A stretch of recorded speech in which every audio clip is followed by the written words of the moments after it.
Guntur CCSPS లో senior IPS అధికారి సునీల్ కుమార్ విచారణ ముగిసింది. రఘురామకృష్ణంరాజు కస్టోడియల్ టార్చర్ కేసులో సునీల్ కుమార్ A1 గా ఉన్నారు.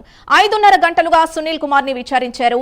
RRR కస్టడీ సమయంలో ఏం జరిగింది, ఎవరి ఆదేశాలతో ఇదంతా చేశారు అనే కోణంలో ప్రశ్నించినట్టుగా తెలుస్తోంది. సునీల్ స్టేట్మెంట్ ని రికార్డ్ చేసినట్టు సమాచారం. ఇదే అంశానికి సంబంధించి పూర్తి డీటెయిల్స్ మా కరెస్పాండెంట్ రవికృష్ణ అందిస్తారు. రవికృష్ణ, A1 గా ఉన్న సునీల్ నుంచి ఎలాంటి డీటెయిల్స్ రాబట్టారు విచారణలో? అంటే సింధు, ఏదైతే ఈ రఘురామకృష్ణరాజు కస్టోడియల్ టార్చర్కి సంబంధించిన కేసులో ప్రధాన ముద్దాయి ఈ CID చీఫ్ అయినటువంటి సునీల్ కుమార్. ఈ సునీల్ కుమార్ని అయితే మాత్రం ఈరోజు ఆయన్ని గుంటూరులో ఉన్నటువంటి CCS పోలీస్ స్టేషన్లో విచారించడం జరిగింది. ప్రధానంగా కూడా కూటమి ప్రభుత్వం అధికారంలోకి వచ్చిన తర్వాత అప్పట్లో ఎంపీ ఇప్పుడు వచ్చేసి డిప్యూటీ స్పీకర్గా ఉన్నటువంటి రఘురామకృష్ణరాజు అయితే మాత్రం తన మీద దాడి జరిగింది అని అప్పుడు ఎస్పీని కలవడం జరిగింది. ఎస్పీని కలిసినటువంటి సందర్భంలో నగరంపాలెం పోలీస్ స్టేషన్లో కేసు నమోదు చేశారు. కేసు నమోదు చేయడం, అదేవిధంగా కూడా ఆ కేసుకు సంబంధించి A1గా సునీల్ కుమారు, అదే విధంగా A2గా సీతారామాంజనేయులు, A3గా వచ్చేసి ఇక అక్కడ ఉన్నటువంటి ఈ జగన్ని, ఈ విధంగా మొత్తం 5 మందిని అయితే మాత్రం ప్రభావతి, అక్కడ సూపరింటెండెంట్గా ఉన్న ప్రభావతిని కూడా చేస్తూ జరిగింది. వీళ్ళకి సంబంధించి ప్రధానంగా కూడా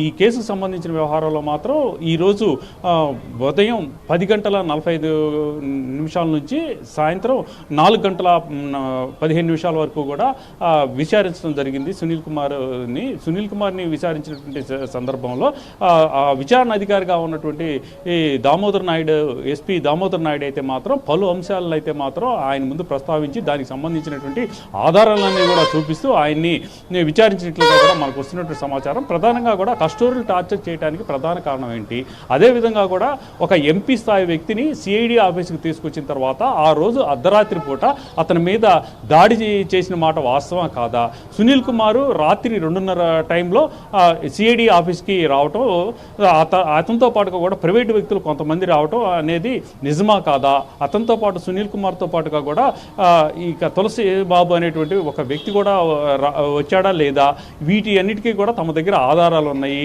అదేవిధంగా కూడా ఈ సెల్ టవర్కి సంబంధించినటువంటి సిగ్నల్స్ ఆధారంగా కూడా తమ ముందున్నటువంటి ఏవైతే సాక్ష్యాలు ఉన్నాయో అవన్నీ కూడా సునీల్ కుమార్కి చూపిస్తూ పూర్తిగా కూడా అడిగినట్టు సమాచారం అయితే వస్తుంది. దీనికి ఆయనైతే మాత్రం కొన్నిటికైతే ఆన్సర్ చేశాడు, కొన్నిటికైతే ఆయనైతే మాత్రం మౌనంగా ఉన్నట్లుగా కూడా తెలుస్తుంది. ఇలా దాడి చేయడానికి ప్రధాన కారణం ఏంటి, ఇండివిజువల్గా ఆయనతో ఏమన్నా, ఎంపీతో మీకేమన్నా గ్లడ్జెస్ ఉన్నాయా, లేకపోతే ఎవరన్నా ఆదేశాల మేరకు ఈ విధంగా చేశారా, అదేవిధంగా కూడా అతన్ని టార్చర్ చేస్తున్నటువంటి సందర్భంలో వీడియో కాల్ చేసి వేరే వ్యక్తికి చూపించారని కూడా అప్పుడు ఇప్పుడు ఉన్నటువంటి డిప్యూటీ స్పీకర్ అయినటువంటి రఘురామకృష్ణరాజు చెప్పినటువంటి విషయాన్ని కూడా వాళ్ళు తెలియజేస్తూ ఇలా చేయడానికి కారణం ఏంటి, మీరు అతన్ని ఎందుకు టార్చర్ చేయాల్సినటువంటి అవసరం ఎందుకు వచ్చింది అని పూర్తిగా కూడా విచారించినట్టు తెలుస్తుంది. దీనికి సంబంధించి మాత్రం సునీల్ కుమార్ నుంచి సరైనటువంటి ఈ సమాధానాలు రాబట్టులేకపోయినట్లుగా కూడా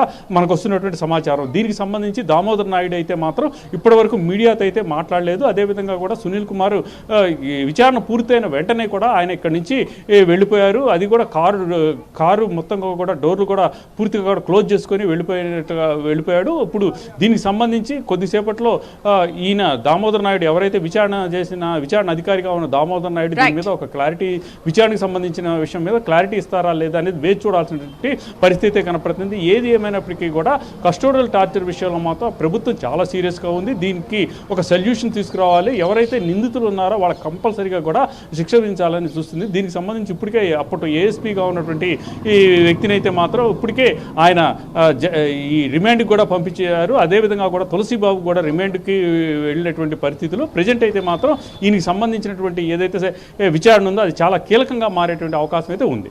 రైట్.